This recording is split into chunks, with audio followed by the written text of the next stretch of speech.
I'm Tim Perkin, and I will be discussing the 2012 LinkedIn security breach and asking the question, what level of security can we expect from online platforms? First, some basic background information about LinkedIn. As most of you probably know, LinkedIn is a popular business-oriented social media site. It was launched in 2003 and became profitable quickly in 2006 due to its paid membership program. Compare this to many other social media sites, which took much longer to become profitable, if ever. It had over 170 million members in 2012. The point of saying this is that at the time, LinkedIn was a fast-growing, large, profitable social media company which millions of users trusted with their private information. On sites such as this, privacy and security are inextricably linked, as inadequate security can lead to private data of end users being compromised. However, LinkedIn employed inadequate security measures at the time. LinkedIn passwords were encrypted with a 160-bit unsalted SHA-1 hash.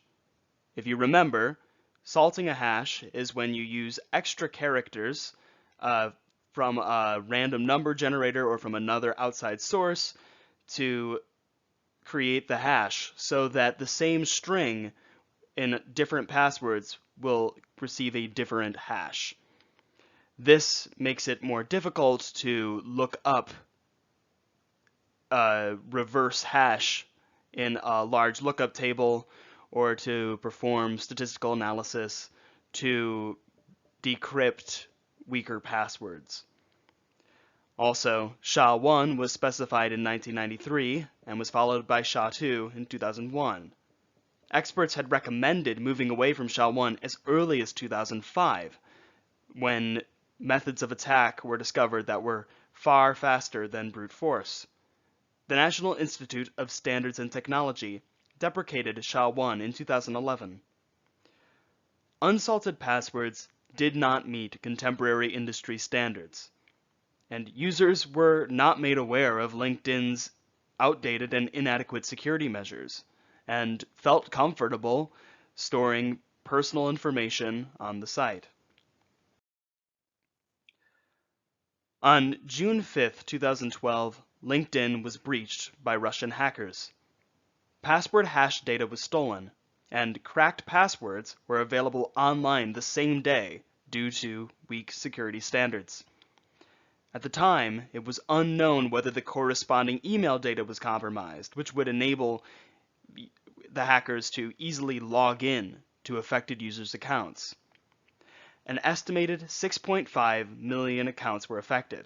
However, in 2016, the breach was discovered to have been far worse. In actuality, 117 million passwords had been affected, and the corresponding email information was also stolen. This data was put up for sale on many websites, and LinkedIn locked out all users from their accounts that were created before 2012 and made them go through a process to reset their passwords. Katie Spurka filed a class action suit in 2012, and LinkedIn settled in 2015 and agreed to pay claimants around $20 apiece. The settlement was only paid to claimants, so most affected users who did not know their data was compromised until 2016 did not receive any compensation. Remember, the original estimate was that only 6.5 million accounts were compromised rather than 117 million. Many called for legislation to ensure that social media platforms complied with industry standard security measures to protect users' private information. This case brings up a few questions. First, how can we be sure of the security and thus privacy of the platforms that we use every day? 2, how can we enable those without expertise to use discretion with their data and what websites they want to store it on? 3, what actions should be taken, whether by collective action or by the government, to ensure that our privacy is protected with strong security measures so that this kind of breach cannot happen again? Thank you.